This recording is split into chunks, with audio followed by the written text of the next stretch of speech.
بسم الله الرحمن الرحيم. السلام عليكم ورحمة الله وبركاته. بسم الله الرحمن الرحيم. الحمد لله وحده، والصلاة والسلام على من لا نبي بعده، وعلى آله وصحبه أجمعين، وعلى من اتبعهم بإحسان إلى يوم الدين. أما بعد، أعوذ بالله من الشيطان الرجيم. محمد رسول الله والذين معه أشداء على الكفار رحماء بينهم تراهم ركعا سجدا يبتغون فضلا من الله ورضوانا سيماهم في وجوههم من أثر السجود ذلك مثلهم في التوراة ومثلهم في الإنجيل كزرع أخرج شطأه فآزره فاستغلظ فاستوى على سوقه يعجب الزراع ليغيظ بهم الكفار وعد الله الذين آمنوا وعملوا الصالحات منهم مغفرة وأجرا عظيما. صدق الله العظيم. Hürmetli mümin Müslüman doğullar, Hudaý tebarek we taala hemmeňiziň dergahına etýän taat we ibadetleriňizi, Hudaýyň dergahına galdyrýan gollaryňyzy, açýan elleriňizi, diniňizden şirim, dünýäňizden şirim etýän hayır dogalaryňyzy Allah öz fazl we kerem bilen hemmeňizden kabul etsin. Hudaý tebarek we taala emniýeti, jan saglygy başymyzdan aýyrmasyn. Hudaý tebarek we taala ýurt parahatçylygy, nygmat bolşulygy başymyzda ilmidamlyk ismimizden aýyrmasyn.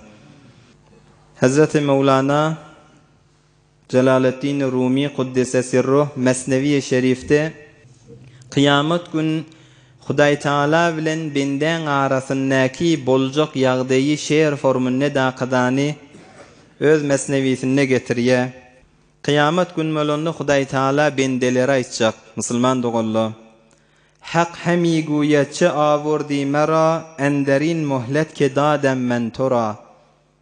Kıyamatda Allah bendäge aýtjak, sen näme zat getirdiň maňa? Şu muhlet, şu wagty ke men saňa berdim. Bir umr diýen bir zady ke saňa berdim.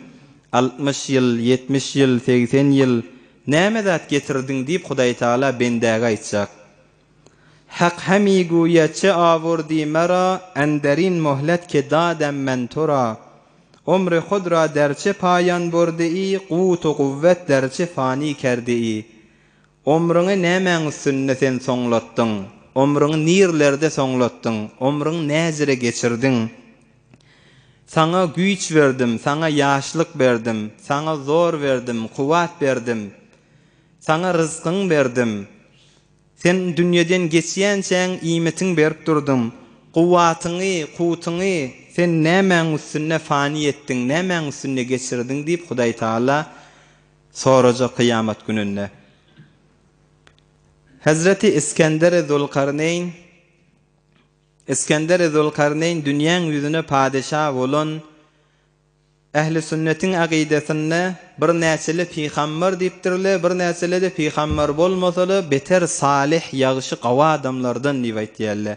Hazreti İskender Zulkarneyn dünýäni eýe bolan padişah. Bir leşkerleri bilen bir garanky giýjäň içinde garanky ýerden geçip barýarlar.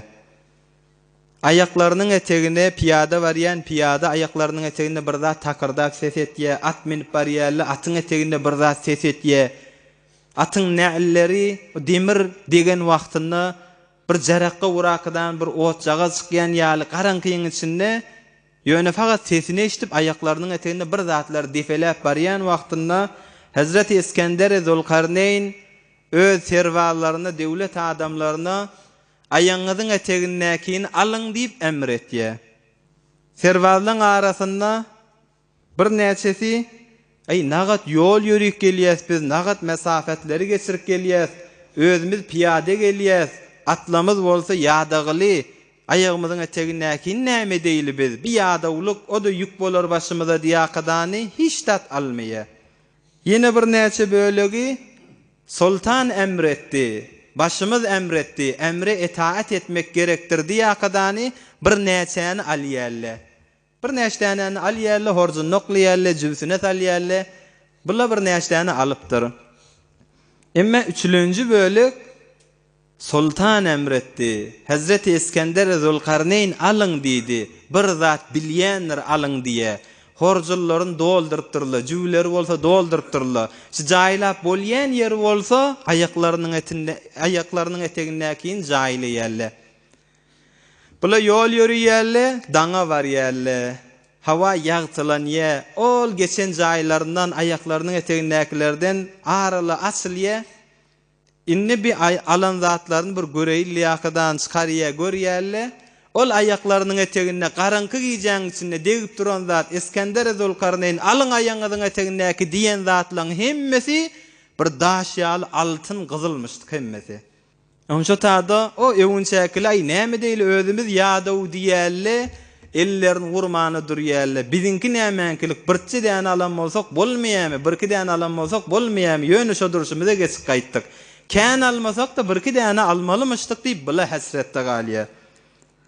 Ay sultanyň emrinden çykmalydyr diýip 3-4 däne alallar, bula da ökünüpdirler. Bizinki nämenkilik doldur diýsene zatlar, biz näme diýip 3-4 däne alypdyr diýip bula da ökünýär.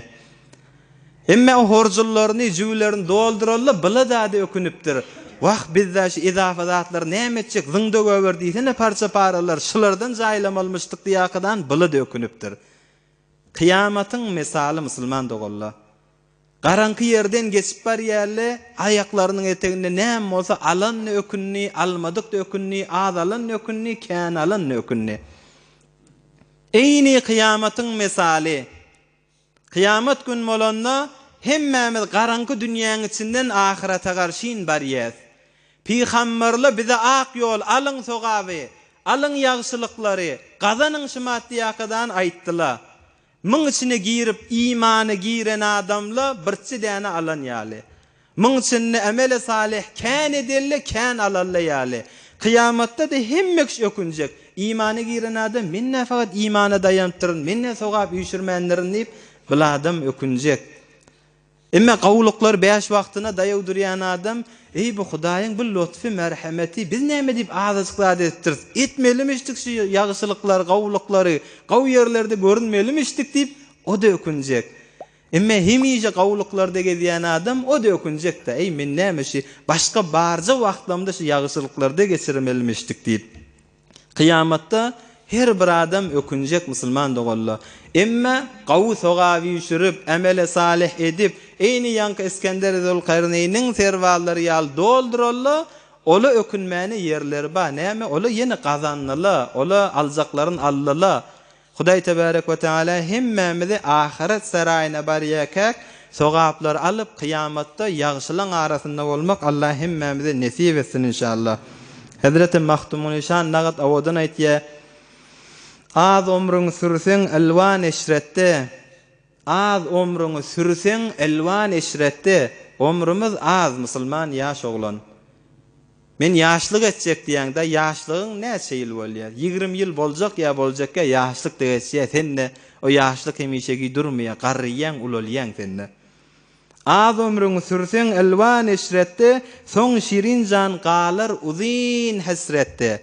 Şumat azat ömrüň men baba hoş geçirjek, men keyif edip geçirjek, men ýaşlygymyň gadryny bilmelläm diýip geçirseň, kıyamet gün bolanna bir şirin janyň galar uzyn hasretde. Ýanky İskender padişahyň serwarlarynyň ökünşi ýaly. Ola dünýeden sirem ökünüpdir.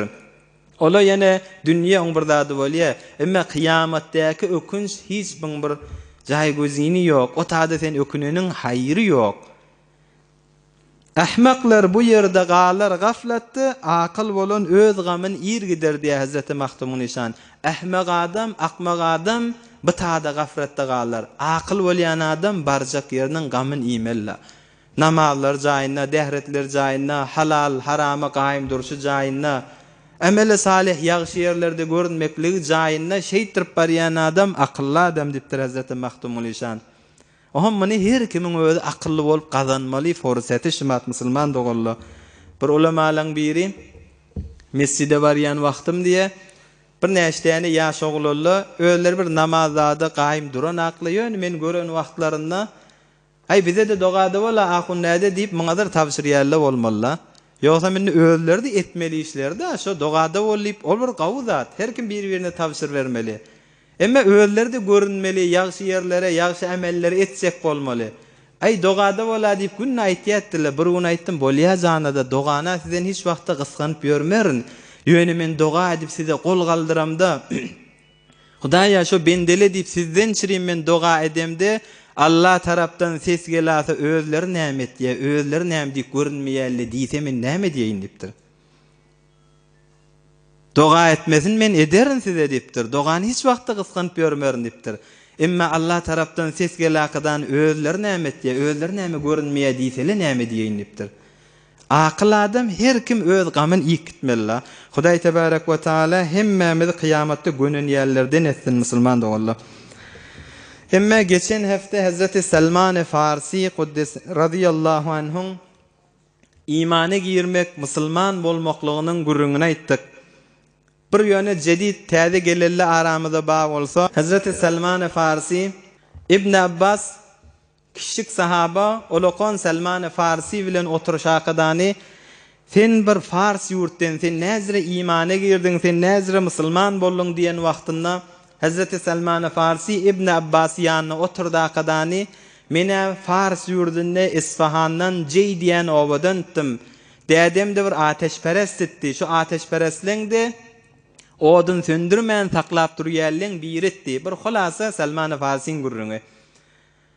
Oham meni bir gün dädem yere garşyn bar aýlanda gaýtdydy. Men yere gidemde ýolda Mesihileň kilisalaryny gördüm. Ola ibadet edip durlar. Olaň namazlaryny gawurdym. Olara güýmenip barşyma yere gitmek de ýadymdan çykypdyr.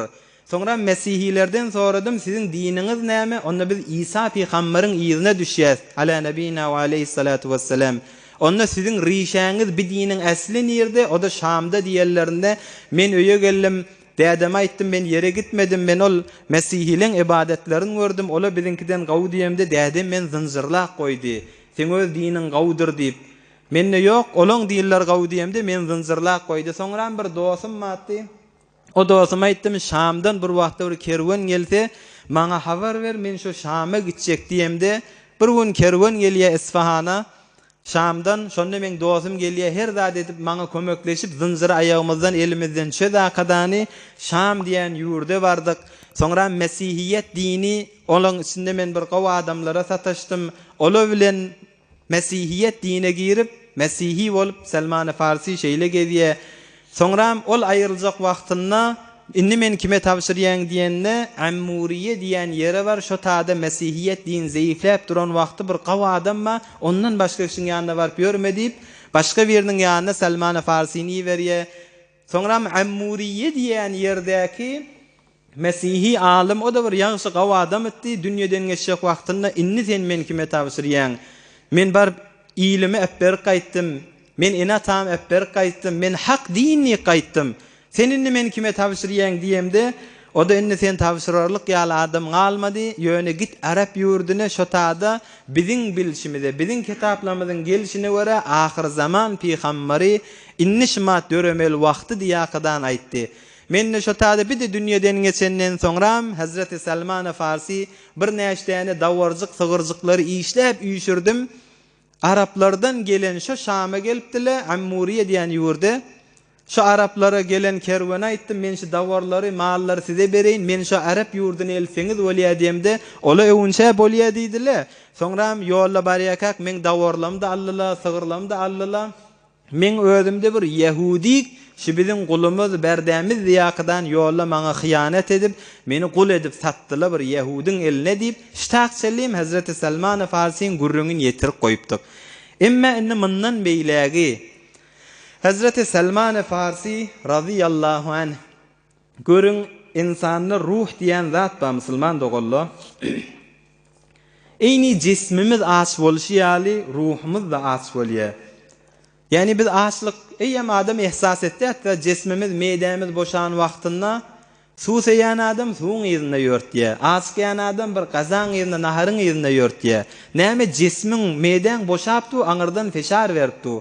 Geçen haftada aýtdyk, insan teşkil berýäni 1% cism bolsa 99% ruh da Bizim ruhumuz da as bolýar şonýaly. Hazreti Selman-ı Farsiň ruhu as bolupdyr. Näme haqqy tapmany, hakyň ýerinde gezmäni.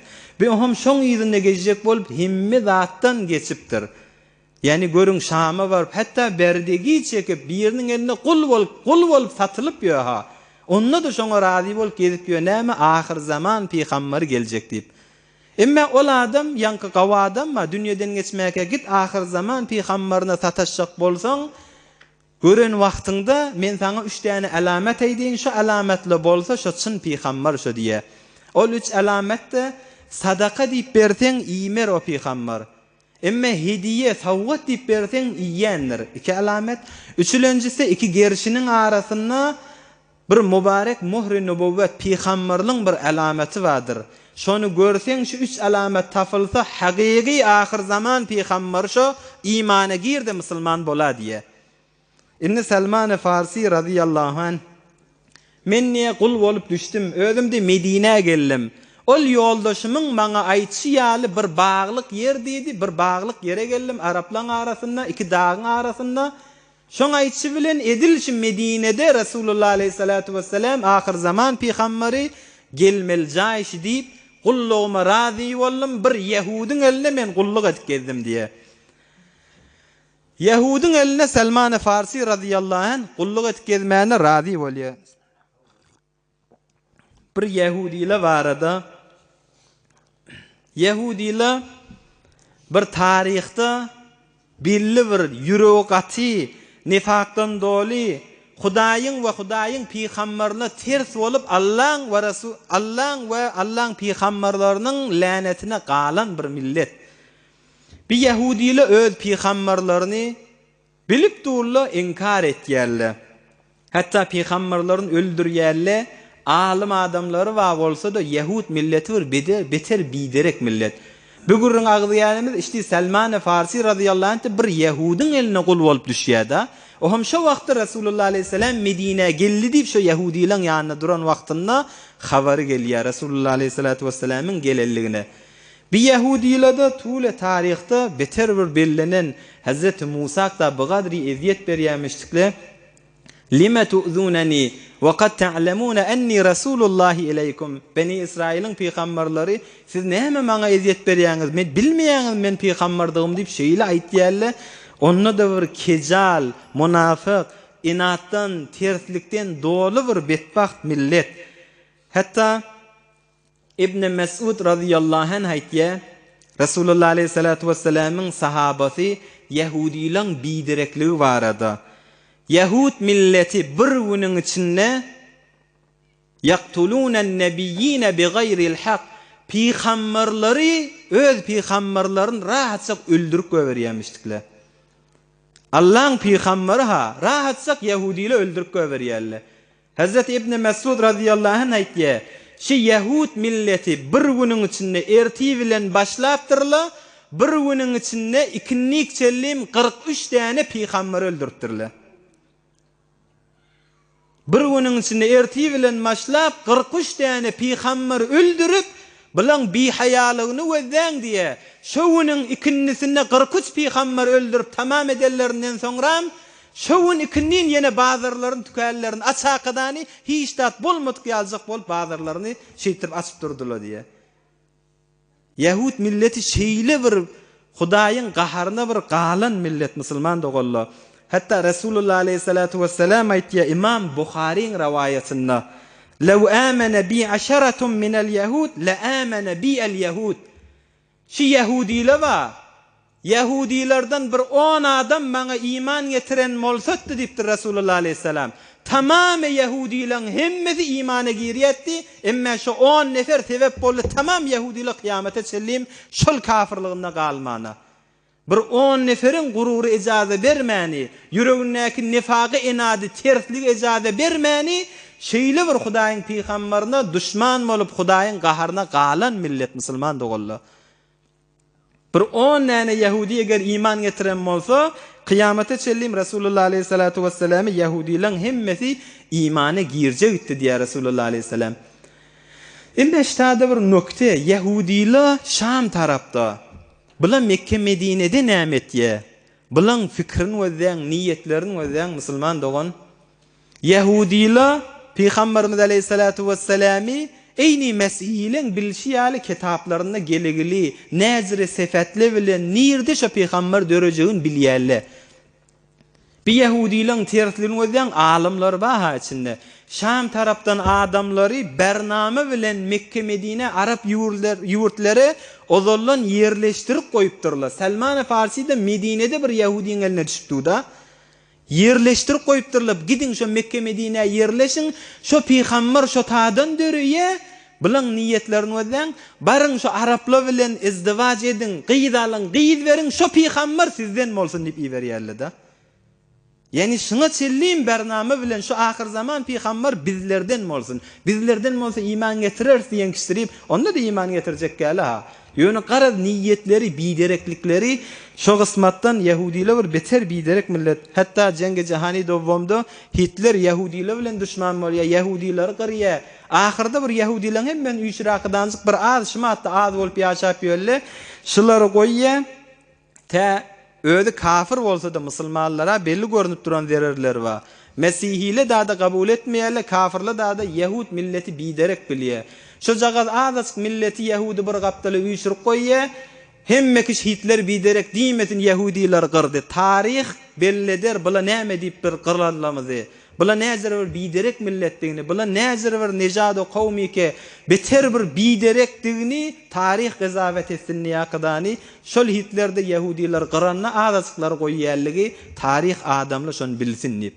Menen biz on gurrun bilen işimiz ýok, kafir musulmanlygy bilen işimiz ýok. Emma Yahudiler musulmanlara beter bir düşman bolup şeyle hatta Resulullah Aleyhissalatu vesselam peygamber bolmazından önce Musa peygambere eziyet berýärler. İsa peygamberi salibe çekýärler. Soňra Resulullah Aleyhissalatu vesselam Medine'ye barmaka bername bilen otada telekelik zererlerini yetiştirilýär goýýarlar. Ka'b ibn Eşref diýen bir Yahudin birin Resulullah Aleyhissalam şonu öldürün diýipdir da. Nämer zir Resulullah Aleyhissalam peygamber bolup gelen wagtynda şo da Yahudilerin başı Resulullah Aleyhisselam'ı elenen sevip düşmanlar şo bilen uruşmaly etýärmişdik da. Nauzu billah. Resulullah Aleyhissalatu vesselam şonu öldürün diýip destur berip bir ölüp giden bir betbaht Ka'b ibn Eşref'di Yahudilerden. Hulasasy Salman-ı Farsi radıyallahu anh men şu Yahudinin eline kul bolup gezip ýötdim diye. Inni gör Salman-ı Farsi saadet gaflary açyljak. Isfahandan bigat kıyınçılıkları görüp gitti, enatasını epberip gitti. Kul bolup, berde bolup satıllı, inni Salman-ı Farsi günenmek saadet gaflary açyljak. Medine'de bayarımın işlerini etip ýötdim. Hurma bagın defesine çıkıp, hurma yığıp ýötdim. Şu wagtda bayarım da etekde ot ýitdi. Men de hurmalardan ýan etek oklap, öz işimde meşgul bolup ýötdim. Aňyrdan men serwerim bayarım arwamyň peseremusi dogan oglany aňyrdan geldi. Ýöne qahar bolaqydan o da Yahudi da. Men bayar da Yahudi, iki Yahudiler. Aňyrdan qahar bilen gelaqydany qatalallahu bani Qayla. Allah dargasın, Allah öldürsün, Allah helak etsin şi Medine'nin adamları. Menzuri Evsu Hazreç diýen iki däne taifa we Medine'de. Şular Allah dargasın, helak etsin diýip aňyrdan şowuk geldi. Men de bagyň defesinde. Ona näme boldy diýip sorady bayarym. Onu ola etdi, hemmesi Quba diýen ýerde üýşüp durlar. Bir adamyň daşyny alyp durlar, Mekke'den gelipdir. Güman etýärler şo peýgamber mike diýärler. Özüne peýgamber diýip bir adam gelipdir Mekke'den, Qubada oti. Adamla Medine'nin adamları da hemmesi şoň döwürüň alakadany, şoňa peýgamber diýakadan döwürüni üýşüp otýarlar diye. Salman-ı Farsi aýtdy.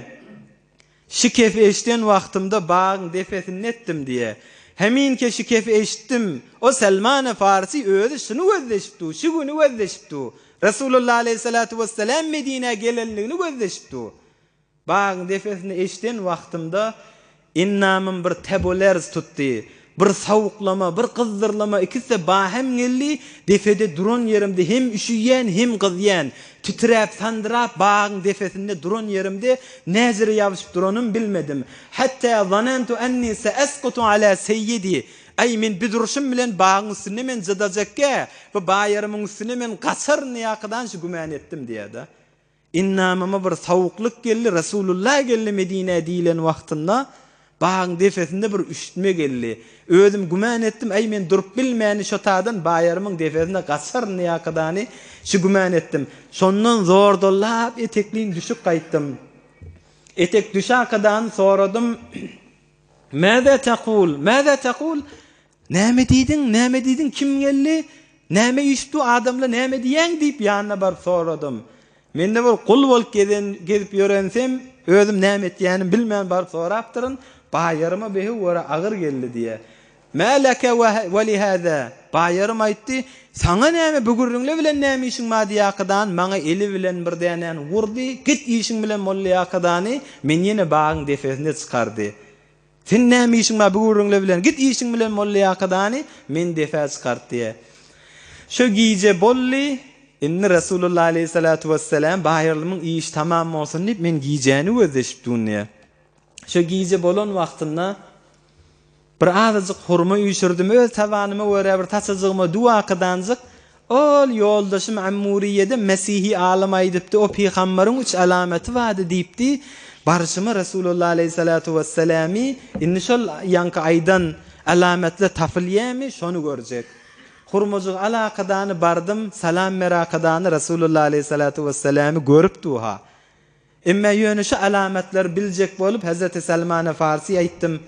Salam merakadanı, siz bir Mekke'den gelen adamla, siz bir muhtaç adamla, menne de bir azyk sadakam matdi, ay sizden gawyn tapmadım, size sadakany getirdim diýip Resulullah aleyhissalatu vesselamyň öwüne uzatdym. Resulullah aleyhissalatu vesselam sadaka diýemde muny öz iýmany sahabalaryna garşy uzatdy. Alyň iýiň diýakadan sahabalaryna berdi, özü datmady. Salman-ı Farsiň ýüregi asylypdyr. Äwvelki alamet tafylly. Ahir zaman peýgamberiniň ýanyna do sadaka iýen nädir ol peýgamber diýdi, äwvelki alamet tafylly sadakany iýmedi.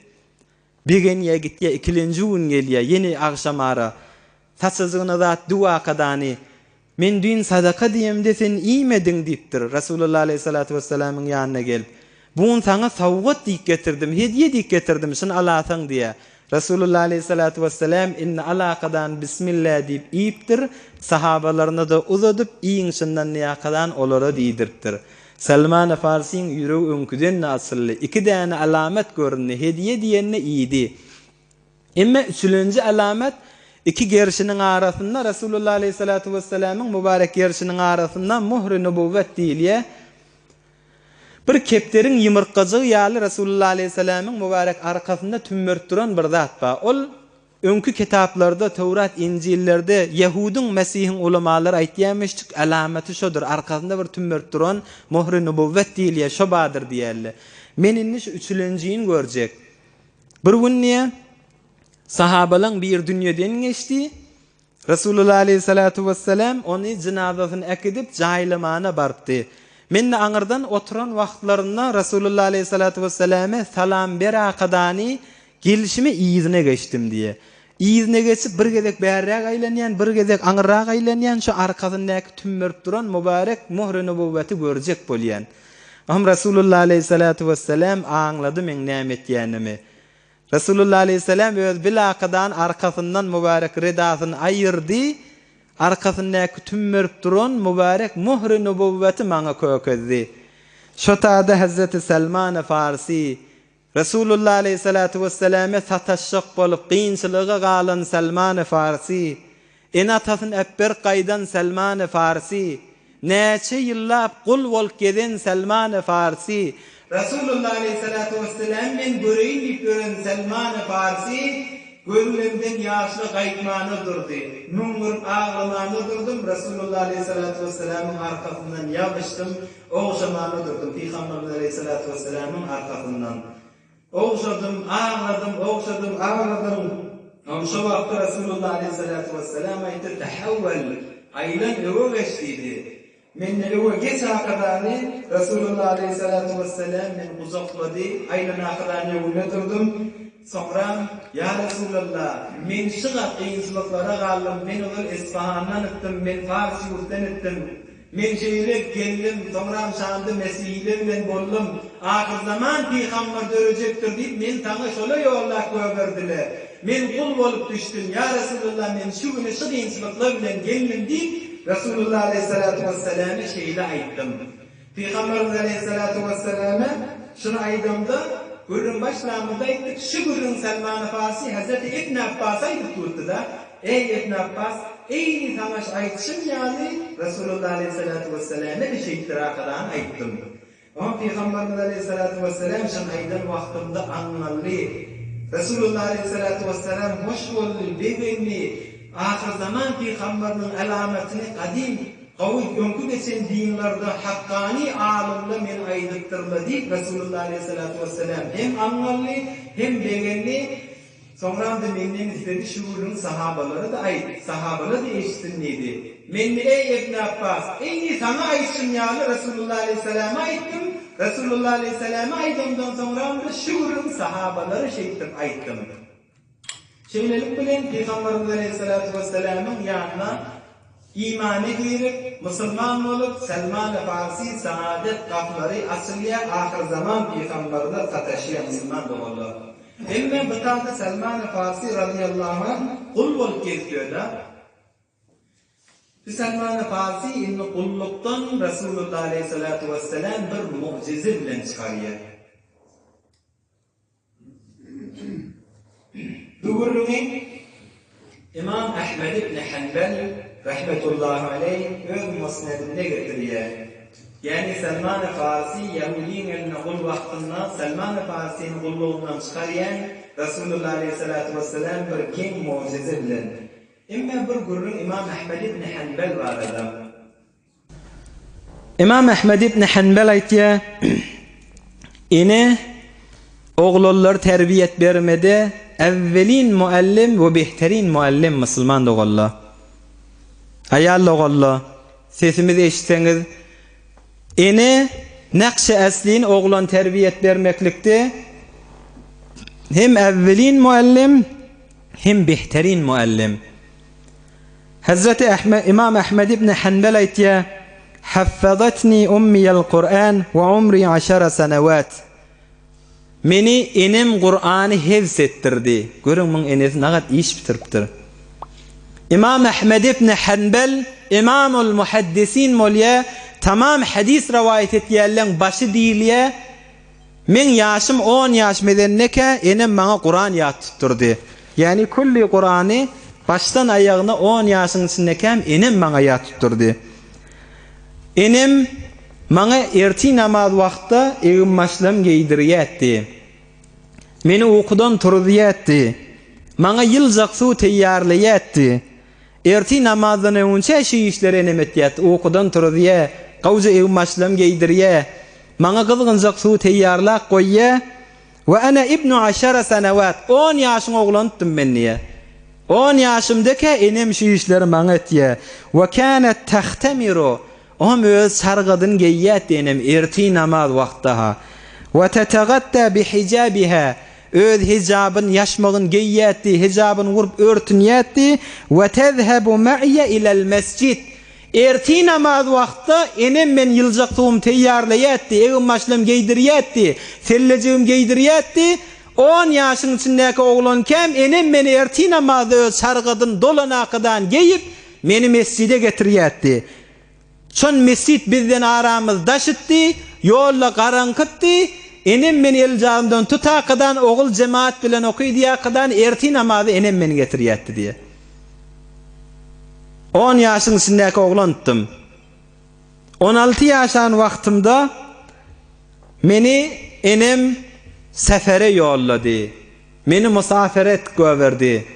Gidogul sen ilmewren Rasulullah aleyhissalatu vesselamyň mübarek sözlerini ýyşyr ogullyakadany 16 ýaşymda kem enem meni musafir edip ýollap göberdi ilmewrenip. Enesinin ihlasy bilen İmam Ahmed ibn Hanbel İmamul Muhaddisin bolýar. Tamam hadis bilýärliň imamy. Kimin ihlasy bilen? Enesinin ihlasy bilen. Hatta Endelusun, İspaniýadan näçe jelesi mundan önce geçdik. Baqiy ibn Makhlad diýen ilmiň ýüzüne geden bir alim İmam Ahmed ibn Hanbel'e sataşaýynyp İspaniýadan turup gelýär, aýaklary piyada bolakydany. Soňram gelýär İmam Ahmed ibn Hanbel ders berilmeýär, ders berdirmeýärler diýip eşden wagtynda İmam Ahmed ibn Hanbel'in gafsyna bir gedan eşiginde bolakydany, bir gedan formunda bolakydany bir ýyla golay baryp günne birçe däne hadis maňa ders berseň bolýar diýip şagirdi bolup gelýär. Baqiy ibn Makhlad. İmam Ahmed ibn Hanbel'in görün enesinin edip zahmet çekany musulman dogalla. Ayal dogalla. Salih bir ýagşy zinana atasyna iftihardır. İmanly salih bir zinana gyz oglan erkek dogallaryna izzet başyllykdyr. Salih bir imanly ýaşaýan bir zinana öz adamsyny bir gençdir. Öz oğullarına da kıyamatın kazandıryan bir salih zinanaň etýän işdir şu musulman dogan. İmam Ahmed ibn Hanbel'in gör enesinin ihlasını ahirde näme edip çykýar? Bir gaw tawsyrgy, ýaş oğullar, jawan oğullar. Şunu hiç wagtda ýitirme. Şu tawsyrgyny hiç wagtda ýadyňdan çykarma. Her bir nefer öýlü bolar, izdivac eder, teşkile hanawada berer. Zindigiňde beter muhim zat, iň muhim zat alýan zinanaň imanydyr. Eýni şon ýaly barýan adamyň, barýan oglanyň imanydyr. Asl bolan, muhim bolan zat iman musulman dogan. Awodollyk gitýändir. Emma asl galyan zat iman ve imanın terbiyeti soňramynda galýar. Öýüňizde bir däne ogul bar bolsa, öýde bir däne oglançyk bar bolsa, gaw ýetişdirseň bir arslan, bir dina, bir çyn imanly bir musulman ýetişdirersiz. Emma öýde bir däne gyz oglançyň bar bolsa, sen onu gaw imanly, salih, edepli daqydan ýetişdirseň bir öýü nijat berýäs. Gelin bolup bir öýe baranna bir öýü saklaýar. Şon evvelin muallim, behterin muallim ene bolýar.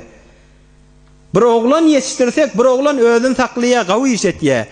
Emma bir gyzy gaw imanly etip ýetişdirip bilsek, Allah bir amanat bir gyz oglançyk beren bolsa, şonu imanly etip ýetişdirip, gaw bir edepli etip ýetişdirsek, şol gyzyň üstü bilen bir öýü nijat tapýar. Bir öýü nijat tapsa, içinden Sultan Muhammed Fatihli döreýär. İçinden imanly ýaş ýigitli döreýär. O ýigitleň üstü bilen İmam Ahmed ibn Hanbel ýaly döreýär. Bir ummeti nijat berýär. Bir däne gyz oglan gawsen terbiýet berip bilseň, ol gyz oglan gitýär bir öýe gelin bolup barýar, bir öýü nijat berýär. Gaw ogul gyzlar terbiýet berýär. Oň üstü bilen gaw oglanly döreýär, imanly döreýän oglanlar we oleyden. Olaň üstü bilen İmam Ahmed ibn Hanbel ýaly dine hadimli musulmanlara haýyr ýetirýärli döreýär. Öýüňizde bir gyz oglan Allah amanat edip beren bolsa, edebiniň üstüne işleň, imanyň üstüne işleýän musulman dogan. Şon oň üstü bilen bir öýle döreýär, dogrulanýar. Öýle dogrulanandan soňra jamiye dogrulanýar. Oň öýünden terbiýet tapýan oglanlaryň üstü bilen bütün musulmanlar haýyrlanýar. Ondan sonra Rasulullah aleyhissalatu vesselam näme diýär? Kän ozal eşdenlersiňiz, haýsy bir musulmanyň 2 däne gyzy bolsa, 3 däne gyzy bolsa, şolar gaw edep berse, şolara gaw hytmat etse, cennet şol adama wajyp. Men yeliye min hadihi'l banati şey'an fa ahsana ilayhinna kunna lahu sitran minan nar. İmam Bukhari, İmam Müslim'in rivayeti.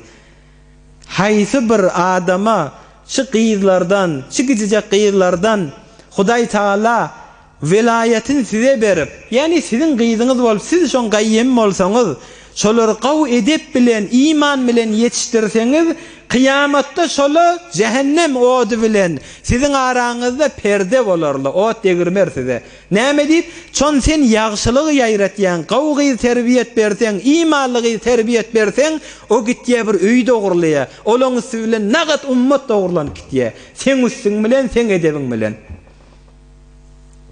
Öýüňdäki baqiz, maňa Hudaý Taala bir erkeje oglan berse-de diýe bir nesele, Allah inşallah berer. Allah hemmeňize hem gyz hem ogul nesip etsin salihlerinden. Emma Hudaý Taala bir gyz berýän bolsa, ola da bir Rasulullah aleyhissalatu vesselam mübarek dili bilen buýuşlapdyr. Sen öýüňe nygmatdyr. Kıyamatyňa oduň arasyna sen bilen perdedir. Gaw edip berip bilseň, imanly terbiyet berip bilseň, kıyamatyň gazanmak.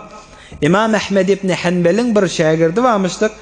Yaqub ibn Buhtan diýen beter hadise Eyni Ahmed ibn Hanbal'ın öýdi al-Muwassaq inanylýan alimlaryň birimişdik. Ol biçara aýtdy, "Wulida li 7 banatin." 7 däne gyzym, iz we iz 7 gyz boldy. "Fekuntu kullama wulida li ibnatun dakhaltu ala Ahmed ibn Hanbal rahimahullah." Her gyzym bolan wagtynda inne oglanjygym bolarmyka, erkeje oglanym bolarmyka diýip hewat etýätdim. Soňra her gyjagazym bolanna İmam Ahmed ibn Hanbal'ın ýanyna barýatdym. İmam Ahmed ibn Hanbal men gyjagazym boldy diýen wagtymda bir kef aýtýatdy, şo bilen ýüregim açylýatdy. Gyzyň bolsa nygmatdyr. Begen oňa. Ya Aba Yusuf, İmam Ahmed ibn Hanbal Yaqub ibn Buhtan aýtýarmışdy. Ya Aba Yusuf, el-enbiya aba'u banat. Ey Abu Yusuf, peygamberli gyzlaň atasydyr. Her peýgamberin gyzy bardyr diýmişdi.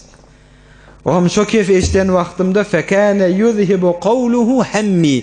Yüregimdäki ba gaýgyny, yüregimdäki ba waq ýene gyjagazym bolady, erkeje olan gawrýatdym diýänimi şu kef bilen yüregim açyk göberýärdi.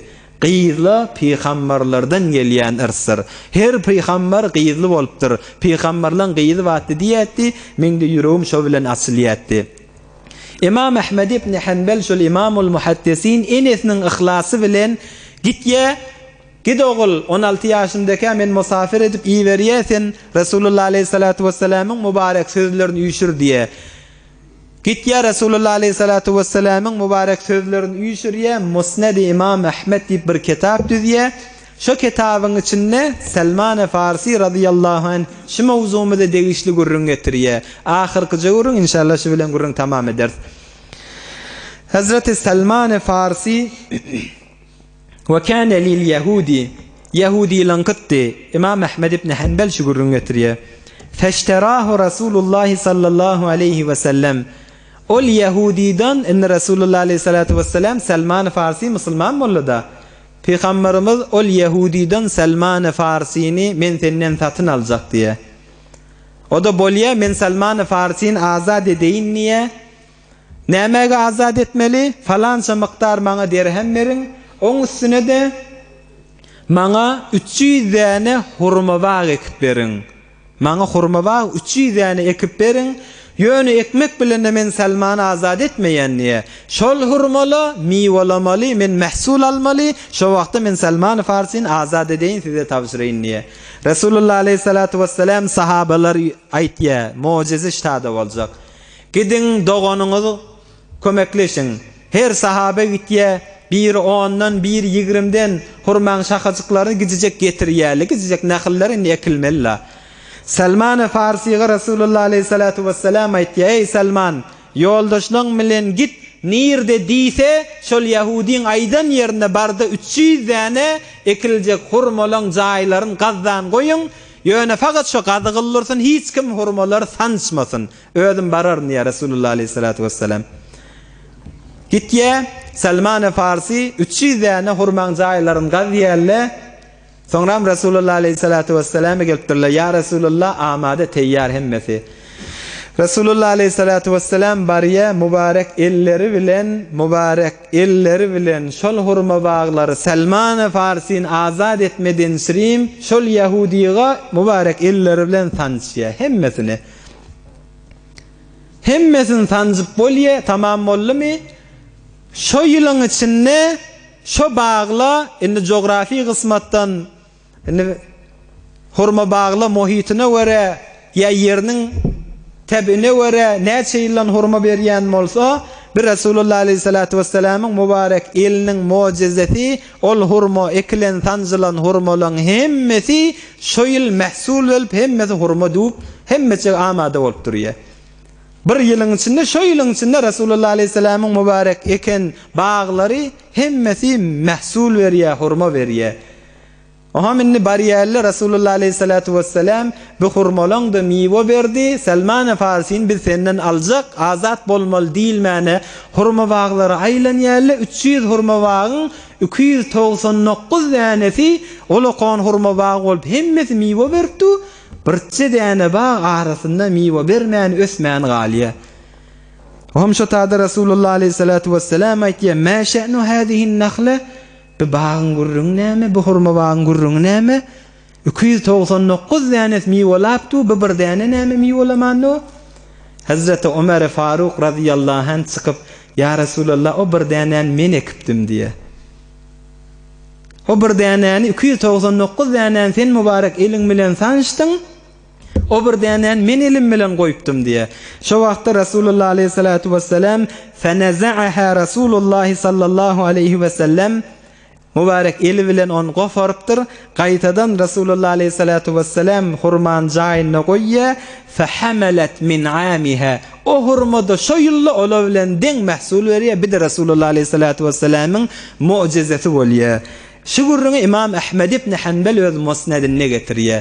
Oham şeýlelik bilen hurmaly mahsullar täwil berýärler. Ol Yahudidan Salman Farsi inni musulman bolly. Salman ozal mecusi bolan Salman, ateşperest bolup gezip ýören Salman Farsi, soňra Mesihiyet dine geçen Salman Farsi, hemmesi hakyň ýüzüne gezip ýören Salman Farsi, inni ewurli Salmanul İslam bolly.